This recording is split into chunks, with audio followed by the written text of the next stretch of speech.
Hello dear students, I welcome you to in this class. So here we study chapter 2 for class 9 students, second parts of the chapter, the Sehnai of Bismillah Khan. First part में हम Evelyn Glenny के बारे में पढ़ चुके हैं, जो एक डीफ गर्ल होती है और वो कैसे बहुत सारे अवार्ड अचीव करती है. First of all I would like to tell you this person about Bismillah Khan. He is a famous shehnai player. Now let's read the chapter. And first of all, these are many famous musician with musical instrument. You can search for them. This is a Bismillah Khan. He is playing the Sehnai, whose story read in this part. Let's get start the story. Emperor Aurangzeb banned the playing of musical instrument called pungi in the royal residence, for it had a shrill unpleasant sound. Students यहाँ पे जो emperor होता है औरंगजेब, उसने ban कर दिया है एक म्यूजिकल इंस्ट्रूमेंट को जिसका नाम है पुंगी. और वो रॉयल रेजिडेंस में पहले बजाई जाती थी पुंगी, और उसकी साउंड अनप्लीजेंट साउंड होने के कारण, बहुत ही उनके कानों को अच्छी नहीं लगती थी, ऐसी साउंड होने के कारण उसको बजाने पर बैन लगा दिया है. यहाँ पे एक शॉर्ट क्वेश्चन बनता है कि किसने पुंगी बजाने पर बैन लगाया. तो यहाँ पे औरंगजेब जो किंग है, राजा है, उसने. Pungi became the generic name for reeded noise maker. और पुंगी को उन लोगों ने क्या generic name means a name given to a class और ग्रुप एज ए होल, कि सभी पुंगियों को की श्रेणी में आने वाली चीज़ों को उन्होंने नॉइज मेकर का नाम दे दिया कि ये तो यूजफुल नहीं है, यूजलेस है और बहुत ही आवाज़ करती है, शोर शराबा करती है. फ्यू हैड दो that it would one day B revived. और कुछ लोगों का मानना था कि ये फिर से वापस आएगी. A barber of a family of professional musician. एक बार्बर होता है जो किस फैमिली से बिलोंग करता है, म्यूजिशियन की प्रोफेशनल फैमिली से. Who had access to the royal palace decided to improve the tonal quality of the pungi. तो उसने क्या डिसाइड किया कि अब वो क्या करेगा कि इसकी जो पुंगी की टोनल क्वालिटी है, उसकी साउंड वाली क्वालिटी है, उसको फिर से वापस लेके आएगा रॉयल पैलेस में. He choose a pipe with a natural hollow. और उसने एक ऐसी पाइप चूज की जो अपने आप ही होलो थी, एम्प्टी थी, खाली थी. Stem that was longer and broader than the pungi. और वो कैसी थी, उसका जो स्टीम था, यहाँ पे उन्होंने वो पाइप चूज की है जो जैसे कि किसी ट्री वगैरह से मिलती है ना, खाली कोई पाइप, उसको होलो पाइप कहा गया है. और वो कैसी थी, लॉन्गर थी, ब्रॉडर देन द पुंगी से ब्रॉडर थी, चौड़ी थी. And made 7 holes on the body. और उसने 7 होल्स कर लिए थे of the pipe. When he played on it, जब वो उसको बजाता, closing and opening some of these holes. और उन हॉल को क्लोजिंग एंड ओपनिंग करता. जिस तरह से आप लोगों ने भी कभी बांसुरी बजाई होगी, हमने हॉल को क्लोज और ओपन करते हैं तो कैसी साउंड्स प्रोड्यूस होती है, soft and melodies sound were produced. कि जब इस तरह से वो बार करता है, क्लोजिंग एंड ओपनिंग करता है हॉल को, तो उसमें से एक बहुत ही सॉफ्ट और मेलोडीज, बहुत ही मधुर आवाज निकल कर आती है. He played the instrument before royalty and everyone was impressed. जब बार्बर ने उस इंस्ट्रूमेंट को बजाया राजा के दरबार में तो सब लोग उससे इम्प्रेस्ड हो गए, सब ने उसको पसंद किया.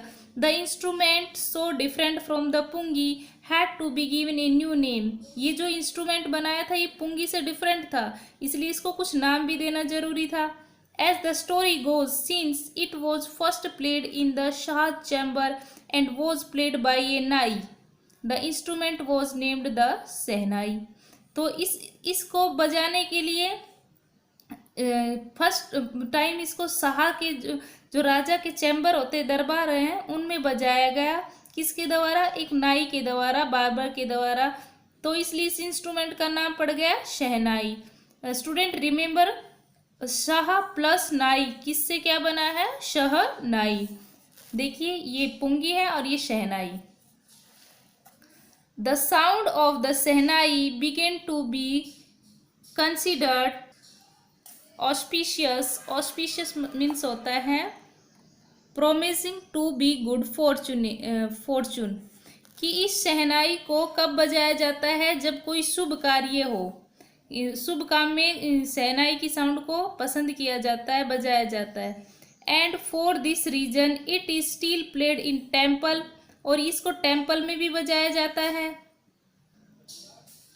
And is in dispensable.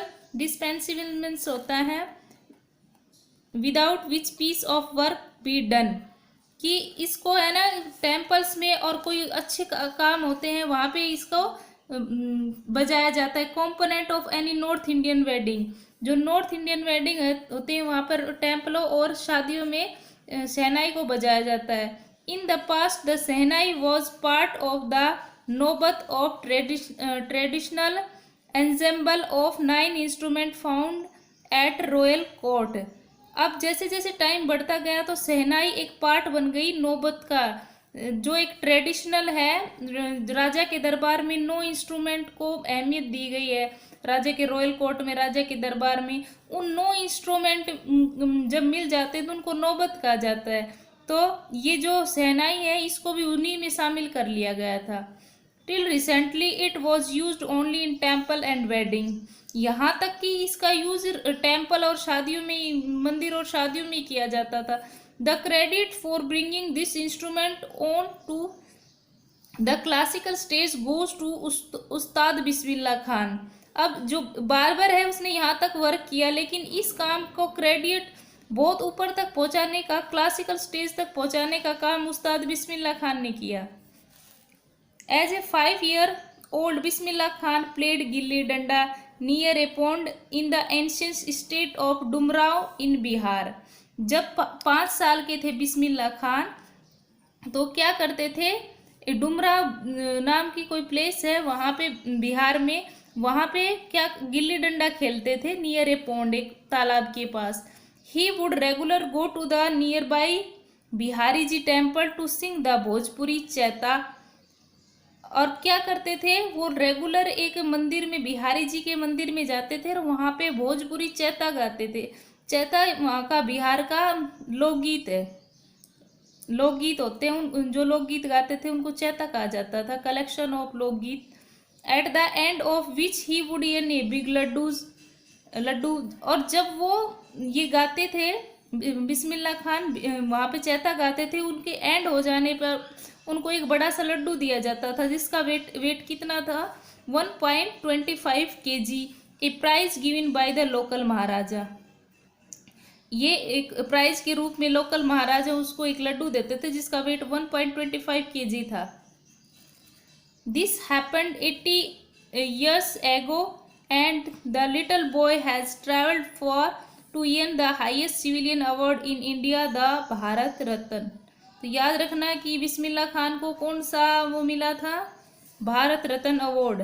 तो इस सब 80 साल हो गए थे उनको, वो एक लिटिल बॉय से उन्होंने ट्रैवल करना शुरू किया था और अब उनको एक हाईएस्ट सिविलियन अवार्ड, जो नागरिक अवार्ड है, भारतीय नागरिक अवार्ड भारत रत्न से सम्मानित किया गया, जिसको हिंदी में सर्वोच्च नागरिक पुरस्कार कहा जाता है।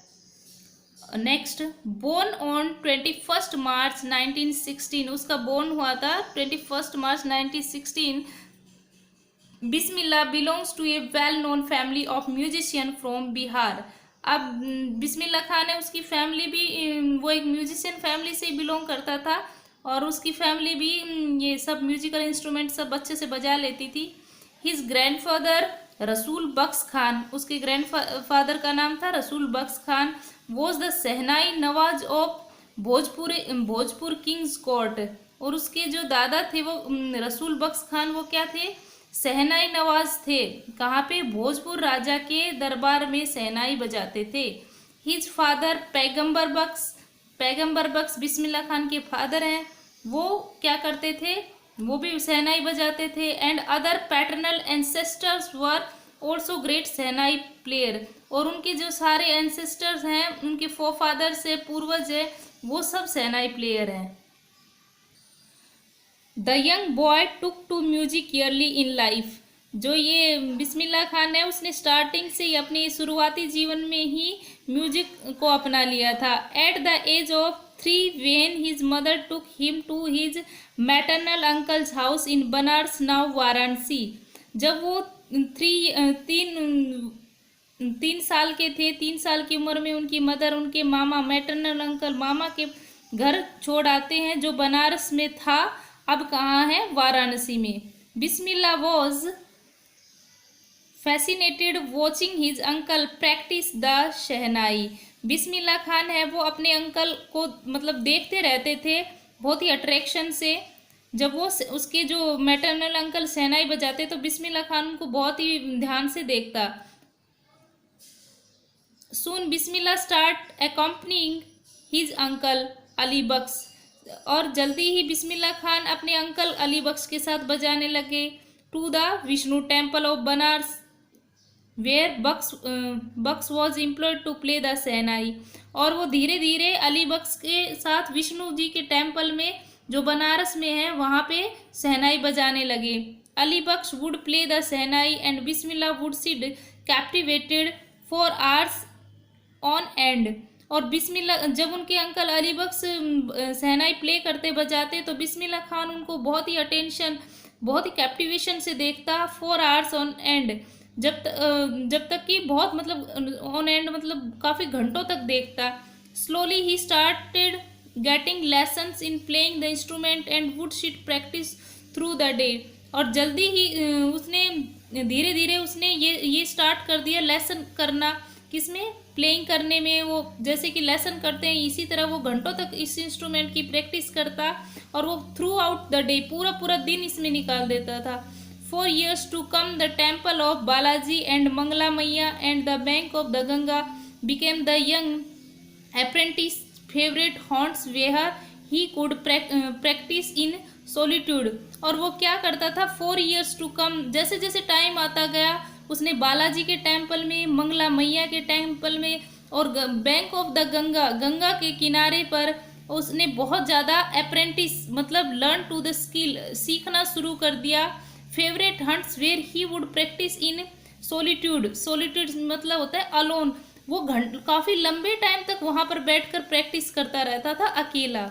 The following waters of the Ganga inspired him to improvise and invent ragas that were yearly considered to be beyond the range of the shehnai.